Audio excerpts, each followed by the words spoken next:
I'm Jen Baljko, founder of Always on My Way, and this is the Fierce Awakened Woman, a gathering of the brave and gentle hearted who are following their impulses for freedom, returning to the global village to share our unique gifts, and inventing new ways forward for ourselves and for our communities. Let's continue to celebrate our dynamic feminine grace and activate our courageous, grounded masculine so we can all be fun, fierce, and fantastic. Allow yourself to drop into this session with an open heart and with an open mind. Feel into your sense of awareness, tap into your inner strength and wisdom, and get ready to leap into your enlightened, embodied, and expressive self as we connect and learn from others who have already sparked their own joy journey.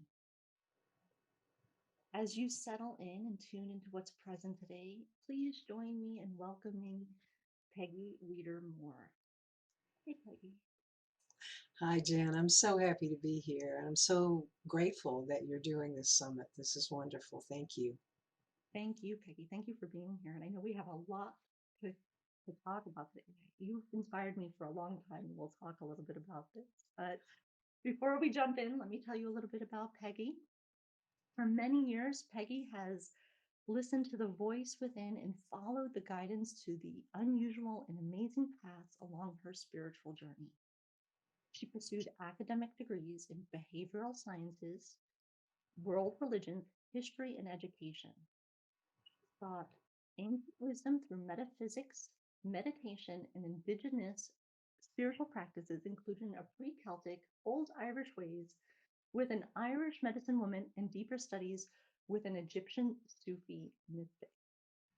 Her heart's calling has taken her on spiritual journeys to mounds, standing stones, temples, and sacred sites in several countries, with extensive exploration in Ireland and Egypt. Personal pilgrimages, as well as leading formal tours, have informed and expanded her lifelong energy work of holding space for the healing of people, Mother Earth, and her beings. Even before her spiritual journey totally consumed her career, energy work and healing flowed through her traditional jobs, first as a teacher with adolescents with emotional disorders, later as an administrator of residential treatment programs, and eventually as a university professor in teacher education. Today, her work focuses on energetic expansion through spiritual education and her Mother Earth Sacred Tour business. In 2020, she produced the summit Mother Earth's Sacred Site, Portals to Spiritual Awakening. And you can find more information about that. And it's still up there. It's www.motherearthssacredsite.com. All one word there. She teaches classes and seminars in meditation, spiritual development, health spirituality, Egyptian studies, sacred sites, and is a practitioner of timeline healing therapy. She conducts ceremony for the eightfold Celtic holy days and leads sacred journeys to Ireland and Egypt.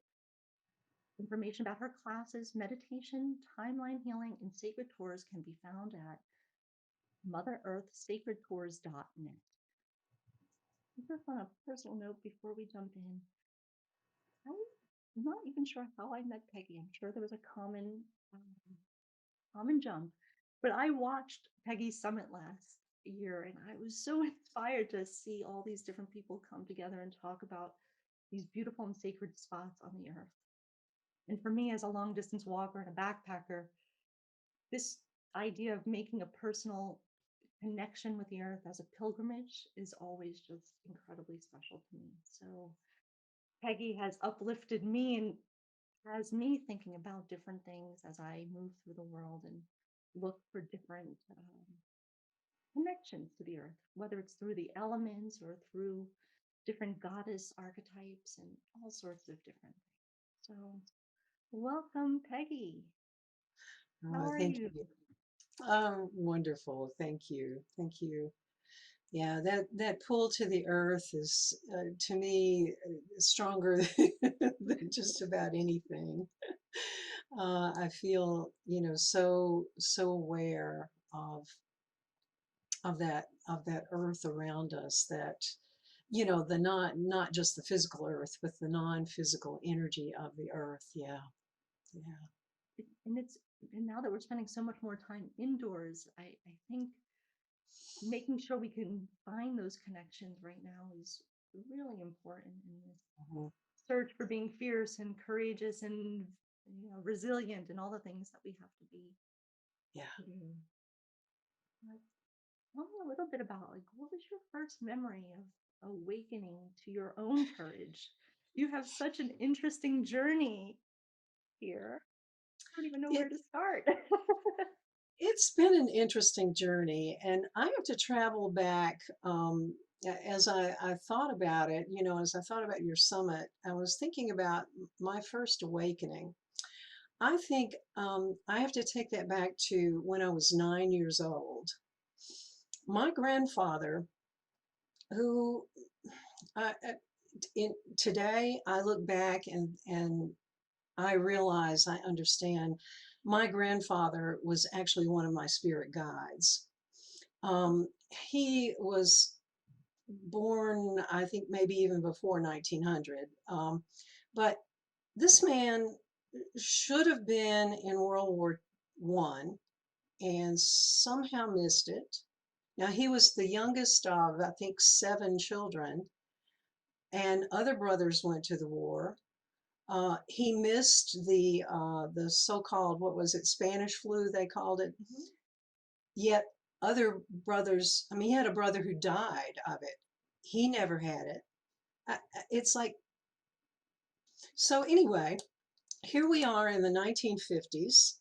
He and one of his brothers sat me down as a 9-year old and gave me, they were giving me the family lineage history, the story of where the family came from and who they all are and all this kind of thing. And these two men in the 1950s said to me, look to your future and don't ever let being a girl stop you from doing what you're called to do. Wow. How Now, awake were they to say uh, something like that at that time? yeah, I mean, today I'm speechless when I think about that. That these two men could say that to me at that period of time. And so, and a year later, my grandfather died. Hmm. So that memory was with me as I went into my teenage years. And as I became a teenager, I really began to question all the things around me. They used to call me a why baby because I was quiet about everything. But I really questioned the world around me. I questioned my family's religion, and I've always had this very deep, strong calling, religious calling or spiritual calling in everything I've done. But I'm in the middle of the civil rights movement. Now, I was too young to actually be out there in the streets, and besides, I lived out from the city. Not I wasn't even in a city where that might have occurred. But what I did find myself as a senior in high school, um, the the high school I went to was the first in the district to integrate, and I graduated with the first integrated class from my area. I went to college with the first time with the dorms integrated, with a black woman on my hall.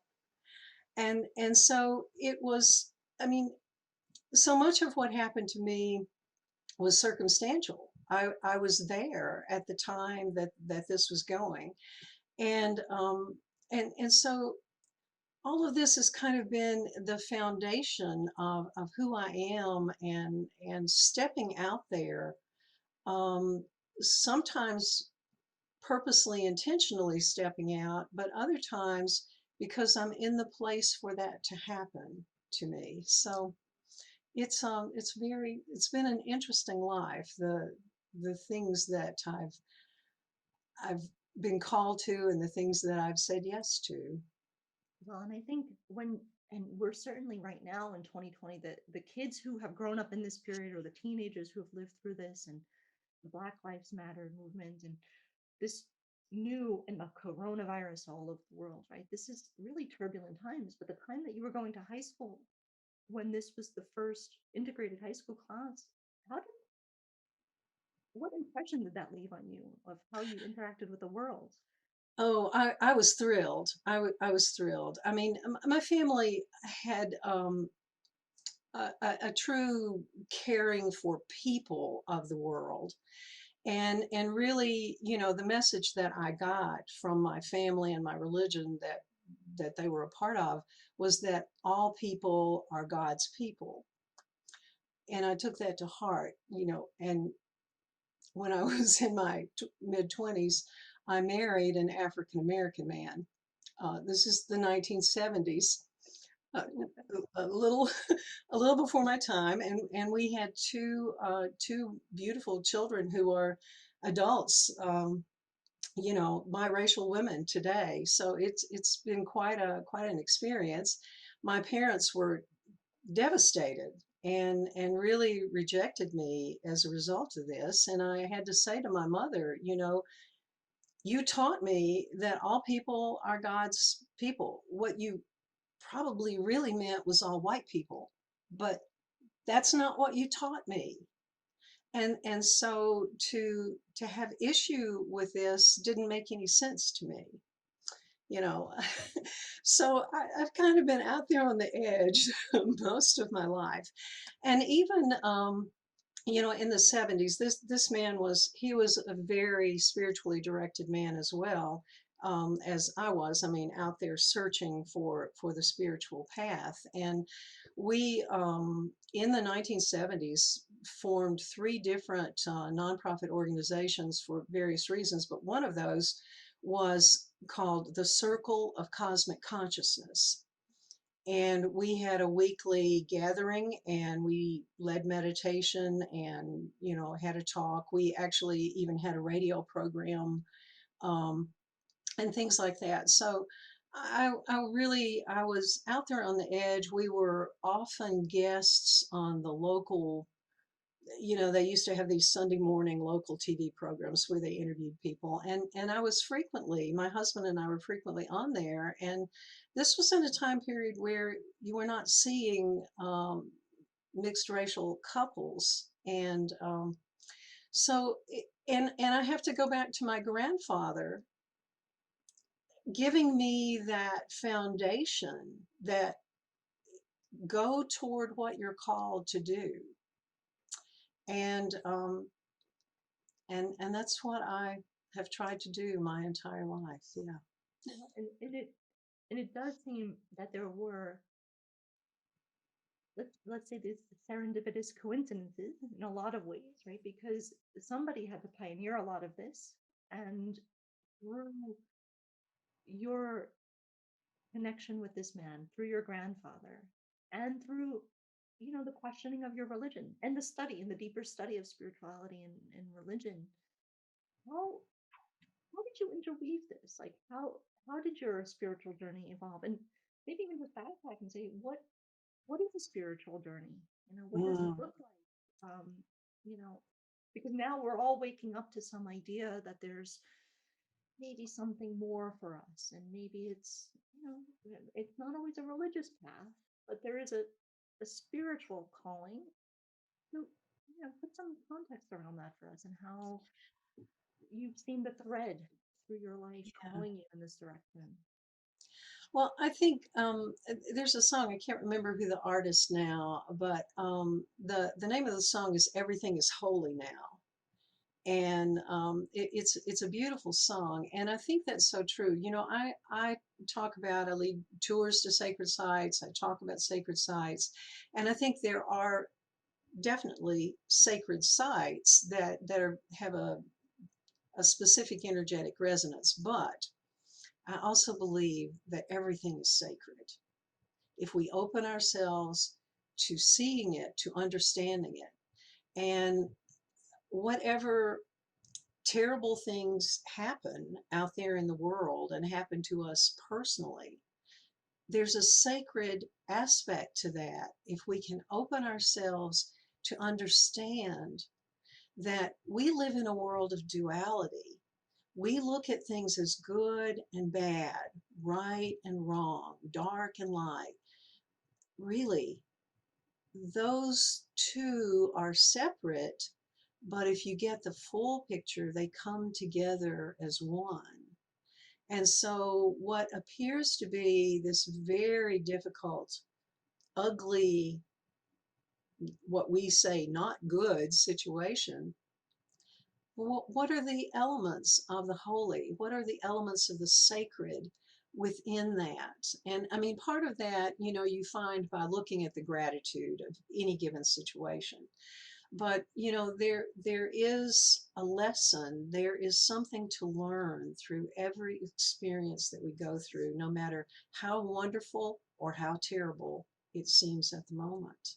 So the spiritual path, I think, is just waking up to who you are, remembering who you are, who you truly are, and what you came here to do. What are your gifts? What did you bring into this world? And I am really curious how the spiritual journey took you through Celtic and Egyptian, like the connections between the Celtic and the Egyptian. And I've been in your classes, and you do convey this sense of sort of belonging in these places. And I Yeah. feel it really strongly when you talk about it. And there's all this mysticism in both of those cultures for me. And what drew Mhm. you down these two different, or maybe they're not so different, but what drew you to these two directions? Yeah, the two directions, what I remember from childhood is always wanting to go to Egypt. And my family didn't travel. We traveled where you could get to in a car. And this is the 1950s when I'm growing up. But I always wanted to go to Egypt, and I would sit with the encyclopedia just over and over.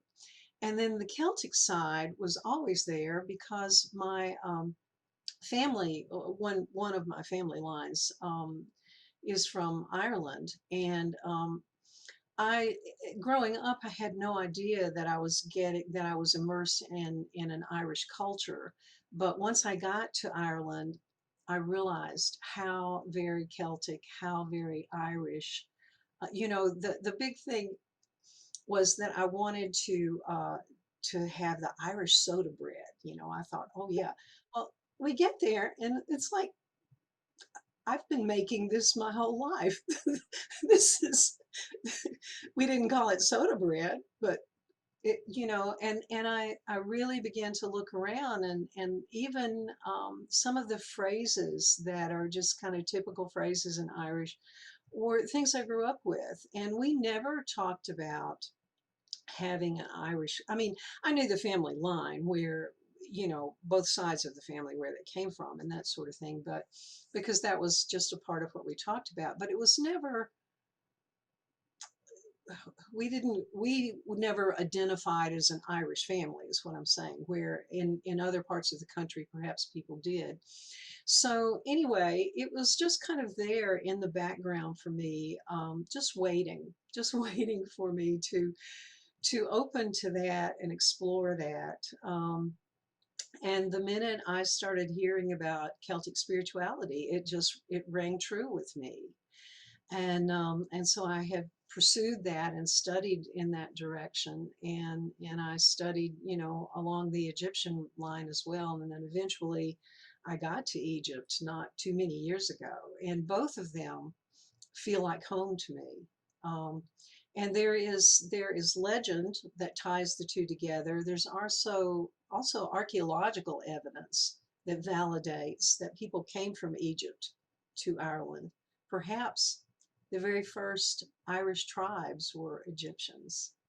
But anyway, I do talk about that in some of the courses that I teach. I'm at this point, I'm kind of finishing up another round of the Celtic spirituality class. But along the way, with classes that I teach, I do talk about that connection. Yeah.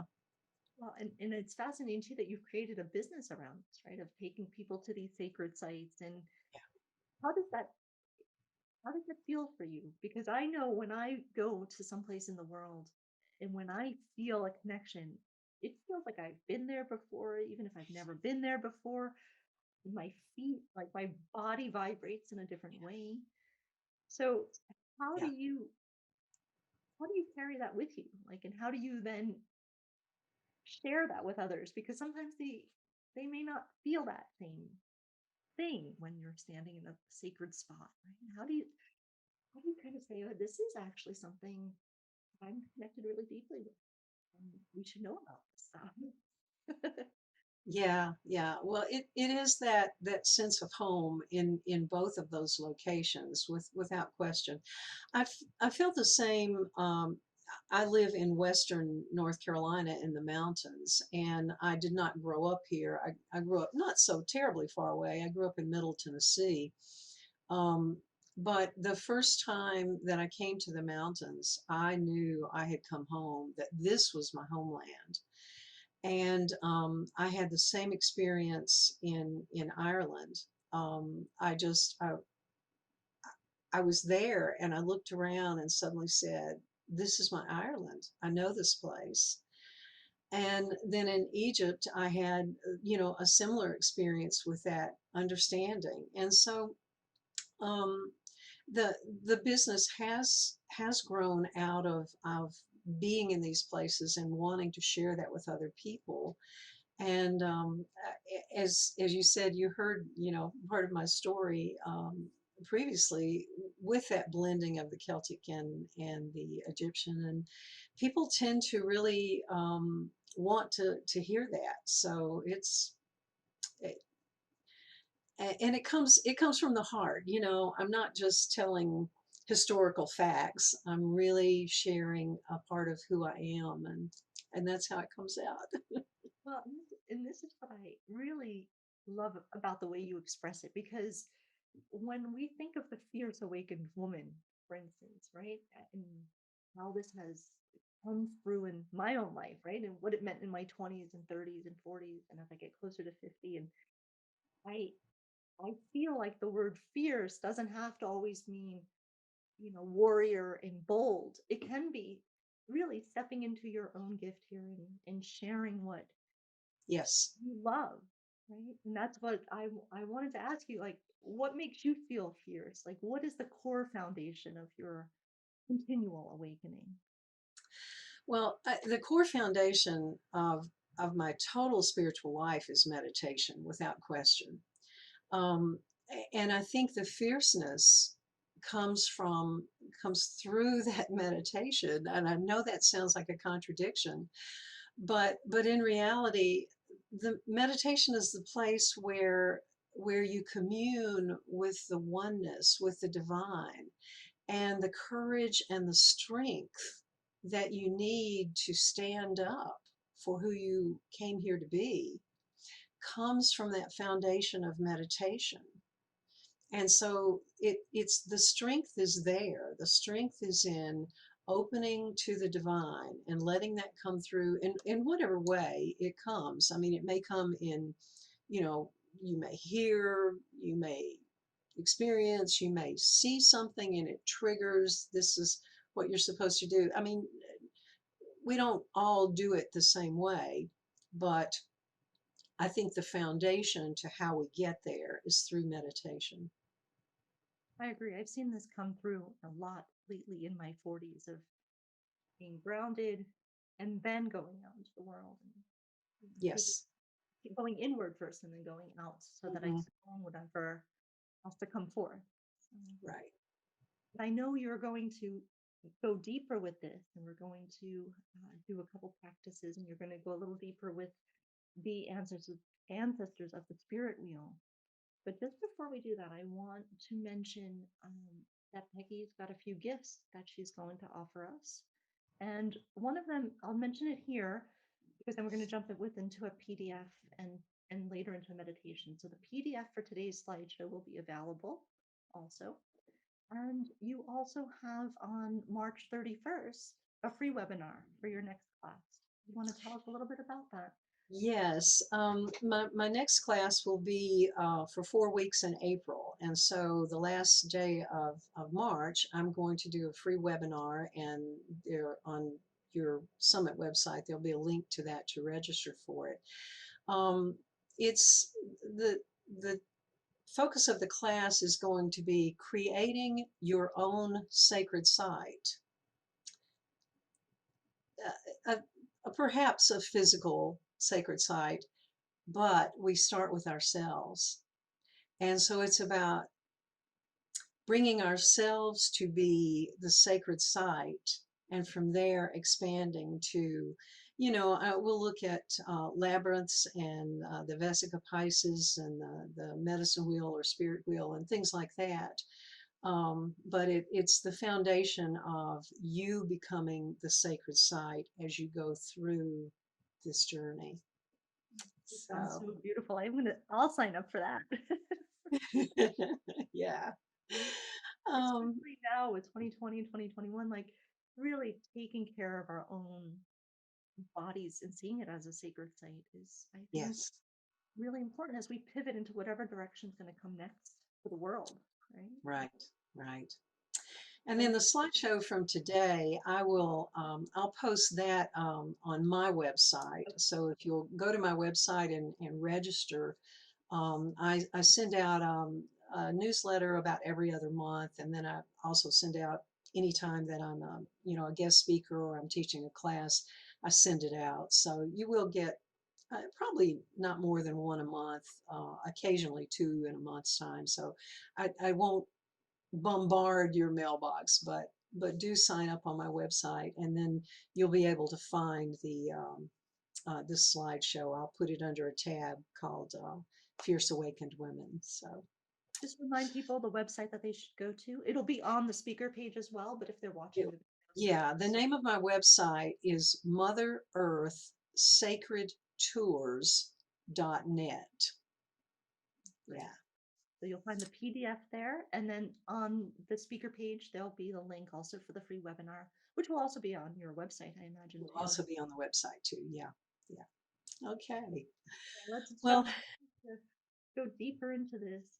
yeah, I have I mean, meditation, I think, is the foundation to what we do, but I think we need some other tools to help us journey through this path that we call, the spiritual path or the spiritual journey. And so, one of the ways that I see that is by working with the medicine wheel, or in the Celtic line, they call it the spirit wheel. And so, I want to walk you through that today. Let me share my screen. And so this little picture on the front is actually a photograph that I took of a magnet, a refrigerator magnet that one of my daughters gave me. A friend of hers makes these. And I thought, "Oh, what better image for the fierce awakened woman? When sleeping women awake, mountains will move." And then there's the goddess Isis sitting there. Where you find inspiration from a magnet. From a magnet, yeah. And that's who my daughters are. I get things like this.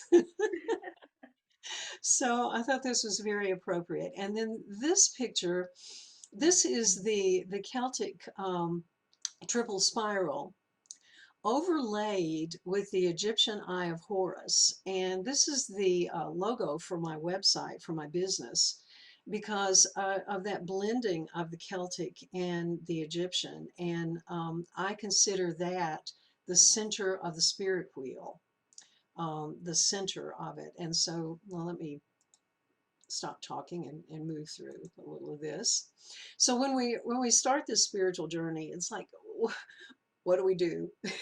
And when we're on the journey, we're still saying, where do I go? What do I do? And so I really have to say that meditation is the key to this. Whatever that means to you, even if you don't know how to meditate, download one of those meditation apps and set a 5-minute timer and sit there for 5 minutes. I mean, that's if you don't do anything else, sit for 5 minutes and say thank you, thank you, thank you, thank you. Repeat thank you. I mean, that's The right place. It's a good place to start when you have it's a those. wonderful place to start. Yeah. So the spirit wheel is really about attuning to the earth. And now I do have the four cardinal directions and the four elements. Certain traditions put these elements in various places, but this is the more or less the Celtic description, and other groups put them there too. But the air is east, the fire is in the south, the water in the west, and the earth in the north. And I'll go through each of these, but basically the east is that area of illumination and generosity. The south is that fire, that fire that burns away what we need to release and opens us up to our creativity. And the west is this place of introspection where we go for knowledge, and the north is where we're asked to stand up. And the center is that divine light, that place of the oneness where we stand to receive the understandings and the blessings of the divine. So let's look at each one of these as we walk our path. The the spirit wheel is one of these things where you can walk it for your life, like you're born in the east. The south is your young adult years, the west is your middle age, and the north is your older age. But it's also like a daily journey from the illumination of the sun rising in the morning and going through your day. It's also a way to work through issues, like, fear of something, and you work through the issues in the east, and you work through the energies of the south and the west and the north. And you should, as you go through that journey, have some awakening, some awareness that comes through that. And you may have to do the journey more than once, but every time you do the journey on the medicine wheel, this is not a flat, static circle. It's a spiral. And just because you've done the journey one time with your fear of something on the journey and it comes back, it doesn't mean you didn't learn anything. It means that you're coming back on another rung of the spiral, a little higher. And if you do it again, you may be on a higher spiral. And it continues and continues because we don't learn everything there is to learn through one journey, through looking deeply within ourselves. So the air of the East reminds us as we walk on Mother Earth to breathe in and breathe out that harmony with nature. Whoops, I think thought I had another, nope, okay. So the winds of the East, or sometimes they're called the ancestors when we look at the directions. So the ancestors or the winds of the East come to us and bring us the lessons associated with generosity and gratitude and illumination. Because this, we see the sunrise. I mean, the sun doesn't literally rise, it's the earth turning in the physical aspect, but we call it the sunrise and the sunset. So the sun rises in the east, and that's the illumination. So the east teaches us to let that east energy illuminate our path. Let it illuminate your perceptions and your attitudes. Let it show you what you maybe are not willing to look at. Let the light shine so that you can see things in a different way, and light your way with gratitude. Shine the light on your job or your friends. So, as I was saying a few minutes ago, you have to look at who you are and look at what you're doing. Shine the light on your job. And maybe your job is wonderful, and that's great. And maybe your job is not what you'd like it to be. But let the light shine on it and really look closely at that. And if you're in a situation where it's just not realistic for you to change jobs, yet you know this job is either not what you want or not helpful for you, go to the gratitude, because every situation has gratitude somewhere in there. And so rather than sit around and complain and groan about your job, look for the gratitude and stay in that attitude, the attitude of gratitude, because otherwise you're just making it worse. What we put out, we manifest. And if you're manifesting griping about your job, then you're manifesting your job to be worse and worse and worse. And let the light shine on your friends. Do your friends support your spiritual growth, or do they hamper your growth?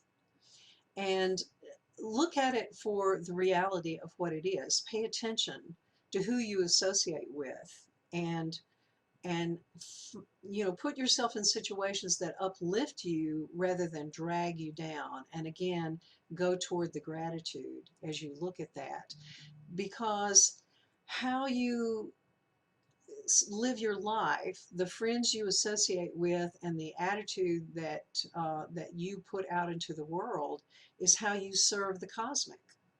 So, are you serving the cosmic in the way that you think you should be, or in the way that you came here to do?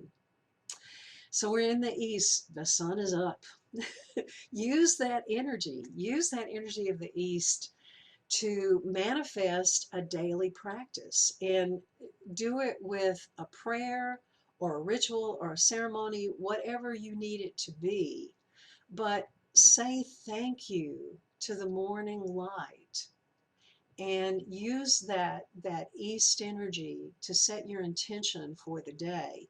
We all set intentions, but the key here is to set your intentions consciously, because we do so much in the unconscious, and then we wonder why we get the results that we get. So consciously setting your intentions and asking the divine, asking the oneness how you can be of service today. So that's the energies of the east. That's walking the path, following the light, following the ancestors of the east. And then we move to the fire. Ooh, the fire that burns away the things that you need to release. Not the fire that's painful. Well, sometimes it's painful to let go of those things, but the fire that enriches our lives. So the South brings us creativity, and the fire is that energy that moves us. And the creativity of the South, that South energy is about music and rhythm and dance, and it's about crafts of all kinds. It's about writing and art and singing and all those kinds of things. And it's about joy and laughter and love. So dwell in that South, sit there with that beautiful creativity, and dance with the rhythm of life. Music is the divine sound. It's a healer, it's a transformer.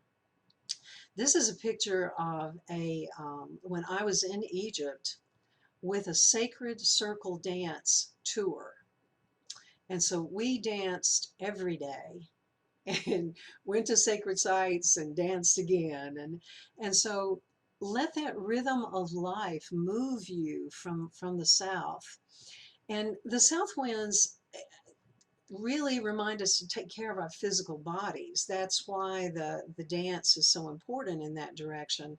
So use that South energy to help you remember to exercise, whatever that means. Do yoga, walk, run, dance, and eat well. Take care of your physical body.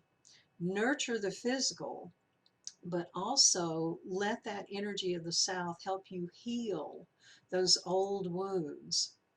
And maybe as you look at those old wounds and you look at the energy of the South, maybe you need some alternative healing that you bring in for yourself. And maybe that's alternative healing that you are able to share with others. But things like sound healing and toning, those are things that are easy to do in COVID because there's so much online to find out about it. Massage and acupuncture are really good, but that may be something you can't do as easily right now during COVID, but you certainly can find some of these. And then there are, therapy is really helpful if you are working with those old wounds.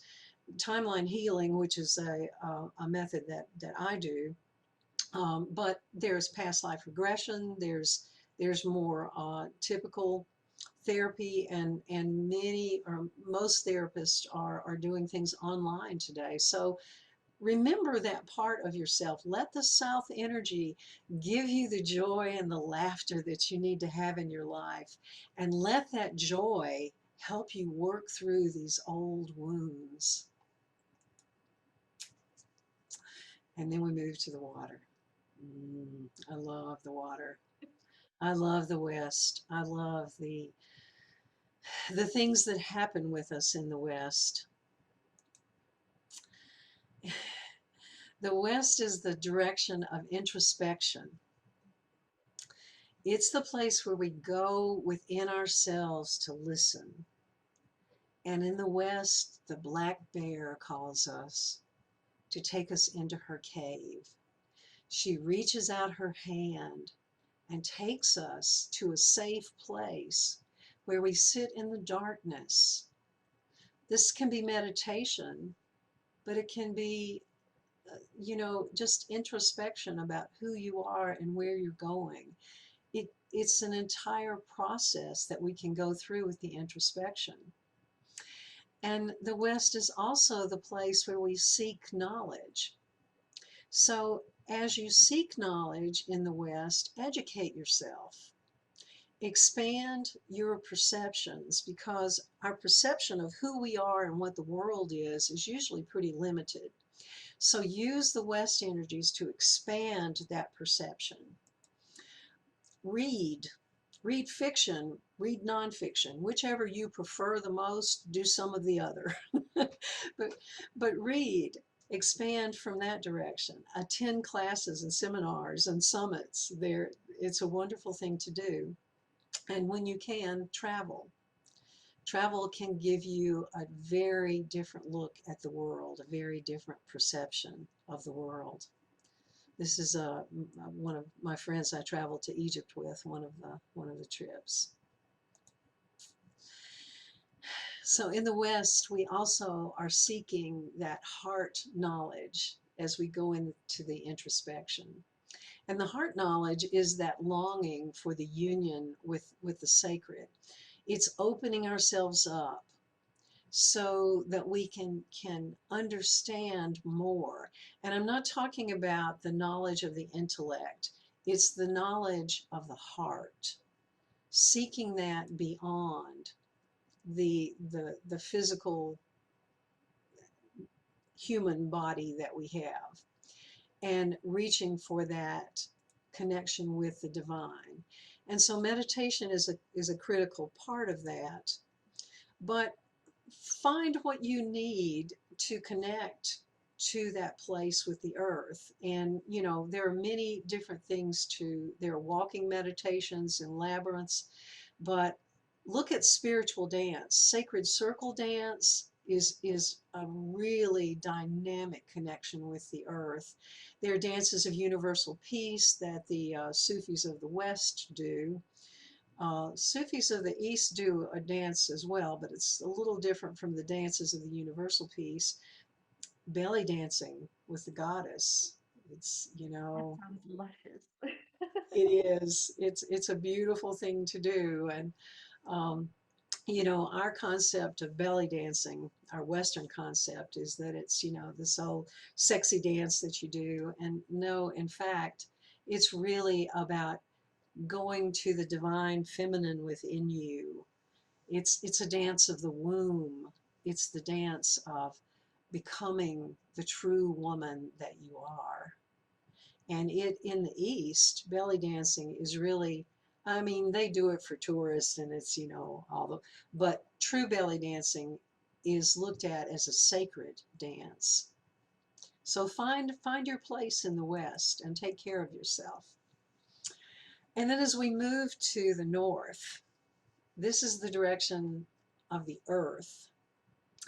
And as you walk the earth has a magnetism.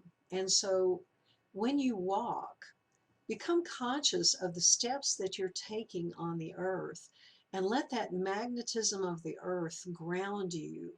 Let it be a part of you.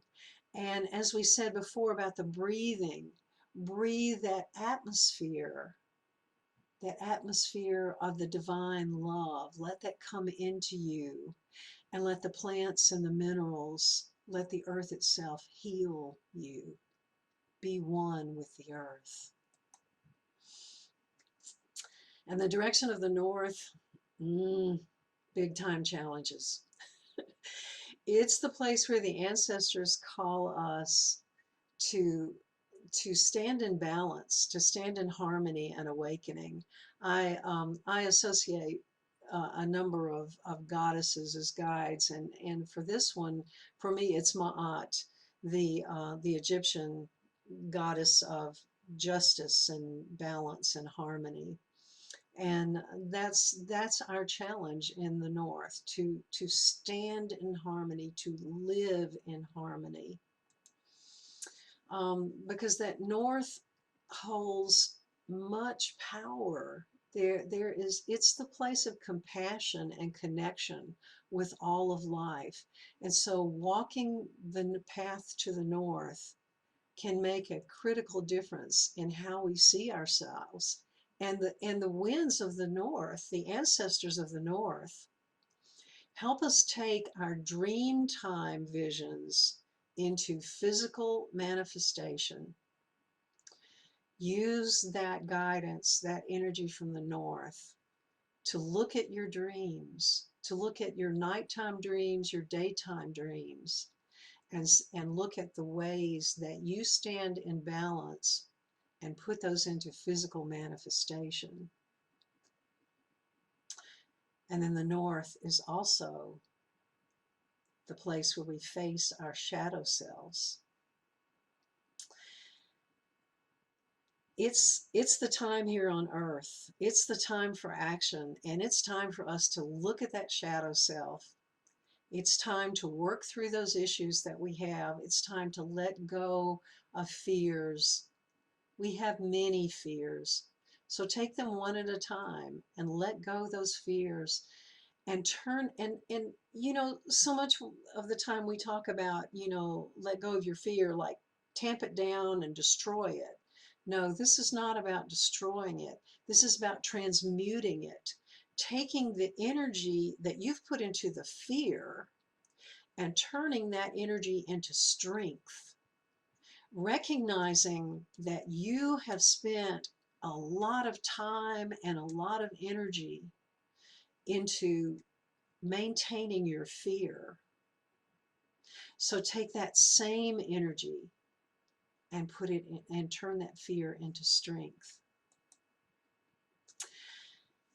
And part of the way that we do that is standing up as the warrior of the heart.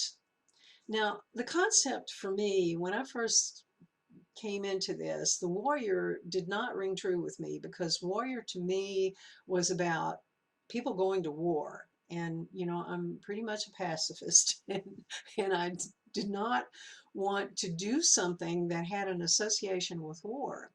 But this is the warrior of the heart. This is the warrior is there to hold the structure of who you are, so that that life force can flow through you Just as the image here with the imagery, these are the chakras, and this is the life force coming through this being, coming in and flowing out, receiving that transmission in, but sending the transmission out into the world, into the beings of this earth and the Mother Earth herself, so that we may all not just survive, but thrive and prosper. So, being the warrior of the heart is the critical challenge that we have as we stand up in the North. The warrior of the heart always stands strong for the sacred and will never betray the sacred for personal profit or power. That ego comes into play, and we have to hold it at bay and remember that whatever we're doing, we're putting out into the universe. And so we constantly use that light of the East to shine on ourselves to see what we're putting out and what's our motivation behind it. And so the journey to the North takes us back to the center, back to the spirit wheel, the center, which is our life force. All paths of our journey to the divine lead back to the center. That center, that's the living hub. And the center connects us to all of the directions. It connects us to all that we do. It connects us to all that we are. It's the living hub. It's the oneness. It's the divine. It's our life force, and it's the center of divine love. That's a love that's really beyond our comprehension. You know, we sit here and think with these little finite minds. This is the love of the infinite that's really beyond our comprehension. And our challenge is to know that we are a part of the divine. And our challenge is to live in joy, to be in joy, no matter what else is happening around us. So as you live in joy, you can manifest your spiritual practice and put that spiritual practice into action. Let that energy flow into you from the divine and transmit that energy out. Transmit the life force out into the world. Be of service. Stabilize yourself to be of service to others. Awakened women, awakened women rise up. And in our rising, we begin to remember who we are.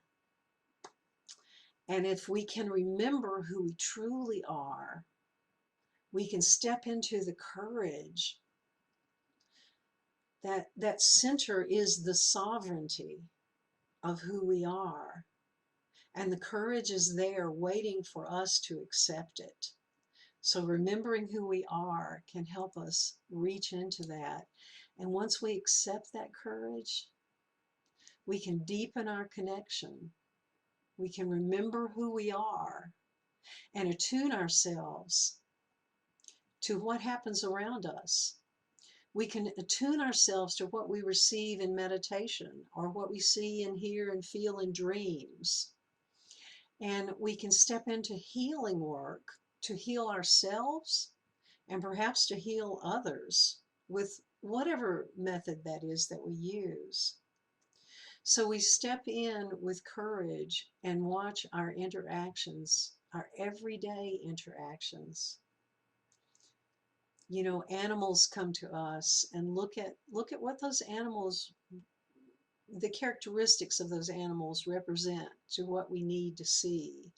Or a particular tree calls to us. Well, go online, look it up. What does that tree stand for? Pay attention to the world around you and let the world around you the nature around you help you step up in your path. This is so beautiful. And since you introduced me to this, I do usually before I turn on my computer, I do my little call to the east and I stand in the south and dance a little and then move to the west and just stand in mountain pose and let the waters of the west come over. And then I move to the north. I'm like, all right, north, what do you got for me today? what do I got to deal with? And coming back, and I rearranged my own little altar here to have those elements in each of the representative corners. And I think of you every day when, when Yeah, when we do this, and it is a really powerful journey to keep unfolding this way. yeah. It's a journey that continues to unfold itself, continues to move. If you will let it, it will move you. It will move you through life in ways that you never imagined.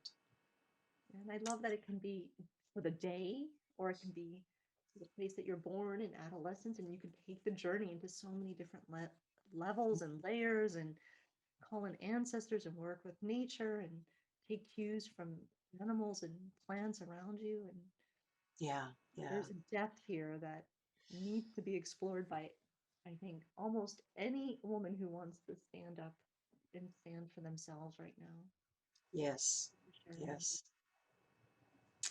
Well, I'd like to share with you a little spiritual journey. And as we go out, remember that when sweet sleeping women awake, mountains will move. But I'd like you to not go to sleep, but go into introspection for just a few minutes on a journey with the black bear. So I'd like you to go with me into the black bear's cave to awaken that goddess within you. So I have some particular techniques that I use in my meditation, and I'll guide you through them. And if you would sit, you can look at this picture of the black bear and go deep into the eyes of that black bear, or you can close your eyes, whichever works better for you. But if you would start by bringing your hands together, palm to palm, fingers to finger. And what we're going to do is just spend just a minute opening the chakra centers in your body. Now, they're all there and they flow and they do what they do, but we can kind of activate them, and our hands, there are chakras in our hands. We move our hands all the time. And so they are more alive and awakened sometimes than the ones that are in the core of our system. So we're going to start with awakening those chakras in our hands. And then when we get to the end of the meditation, we'll do some hand movements that I'll talk you through. So just focus on the black bear or close your eyes and just start with some slow, easy breathing. Just kind of bringing yourself into a quiet space, and focus on the tips of your little fingers, and then draw your attention down that little finger to the base of your hands, across and up to the tips of your thumbs. Your thumbs are the awakening of the root and the gonad. And so travel that direction again from the thumbs down across the base of your hands up to your little fingers, opening your heart. And then going a little deeper, focus on the tips of your ring fingers, opening your brow. And going deeper, focus on your middle fingers, opening your solar plexus. And deeper still, your forefingers, corresponding with your throat. And then draw your hands apart just an inch or two, focusing at the palms of your hands, opening your crown. And then open your hands a little further, like your shoulder width. And let that energy that's in front of you, that chi,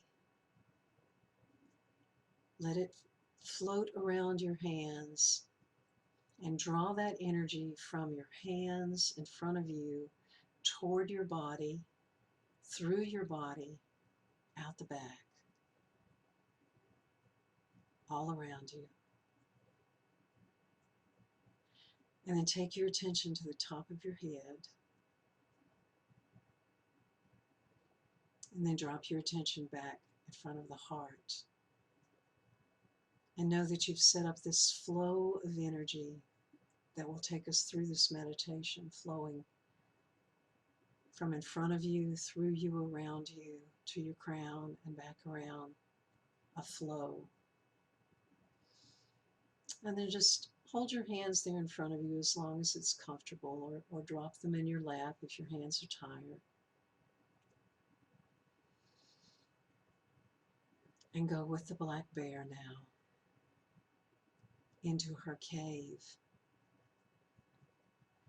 into the darkness.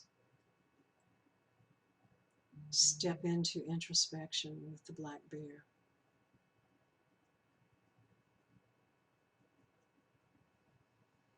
She takes you into her cave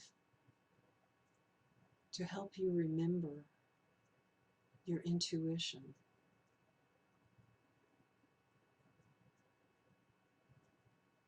You are connected to the divine. You are connected to the oneness of all that is. And so the divine feminine, the divine goddess is there with you, helping you delve into the invisible world as you long for the connection with the divine. She's there to surround you and enfold you.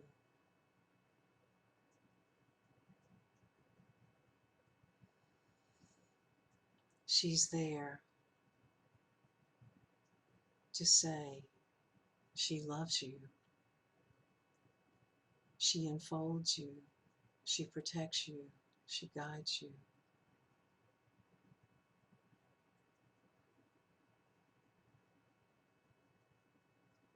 Hear her voice now.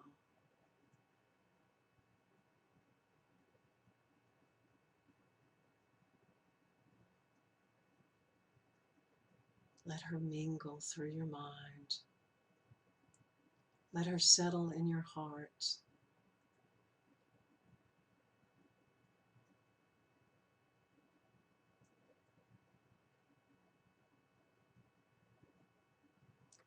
Let her be one with you.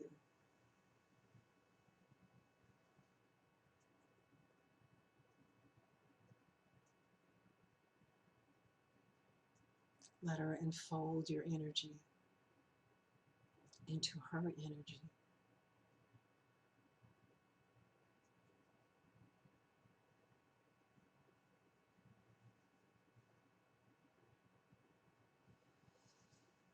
And lift your hands now in front of your heart with your palms open. And the goddess is there in front of you.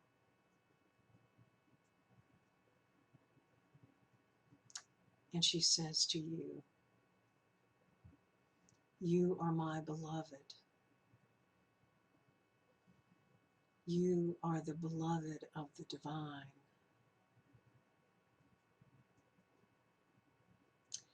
And she places in your hands a gift.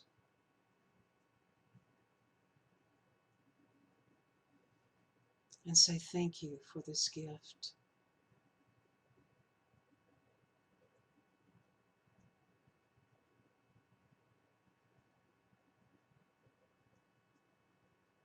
You may see this gift and understand it at this moment, Or you may need to take this gift into your heart and let it unfold and unwrap later. But take this gift from the divine and take it with you this day.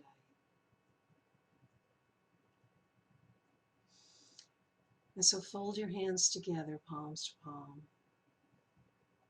and say thank you. And raise your hands above the top of your head, palms still together.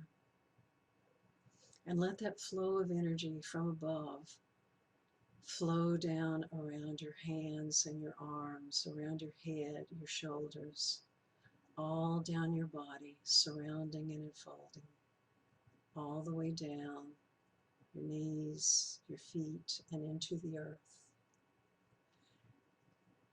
And the Mother Earth says thank you. And she returns that energy with her silver light and sends it up around your feet, your ankles, up your legs, your knees, all the way up to your hips, there at your chakra centers. Her silver light surrounds and enfolds the root, the gonad, the solar plexus, the heart, the throat, the brow, all the way back to the crown. And take a good deep breath in and out. And then move your hands forward and let your hands just kind of drop in front of your face, in front of your brow and your throat, coming to rest at your heart. Again with another thank you.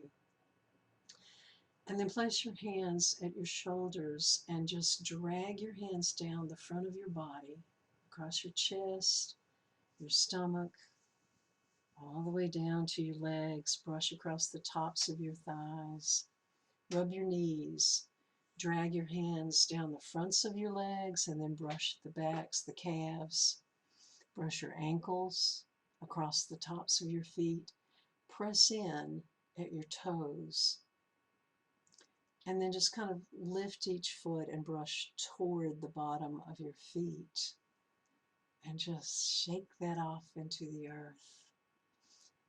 And as you're down there at your feet, keep your body folded over for a minute and drag your elbows up to your knees and just kind of press. And as you do that, it causes your body to start to straighten. So you're going to keep your head down, but straighten your body as if you could move one vertebrae at a time. That slowly. Straightening, straightening, straightening. And then eventually, as your shoulders come to center, focus on the base of your neck in the back and kind of pull back. And as you do, just let your head float up gently.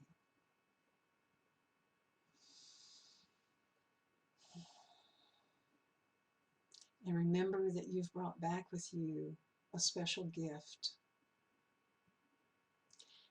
And as you come back into the present, into the consciousness, hold that gift within you. Touch your heart. And then rub your hands or wiggle your hands, just beginning to bring yourself back into the present. Slowly open your eyes. Say hello to the bear and thank the bear for the journey. Oh, and thank you for going on the journey. Thank you. Thank you for taking us on that very beautiful journey. So, so beautiful. Mm. Yeah. So many cosmic little breadcrumbs here to follow, aren't there? Yes, yes. Yeah. And I hope that, some pieces that everyone can take away something from this, because it's all about growth and development. It's about remembering who we are so that we can stand up and do the work that we really came here to do. And rekindling all of this in a way that serves us. So Yeah.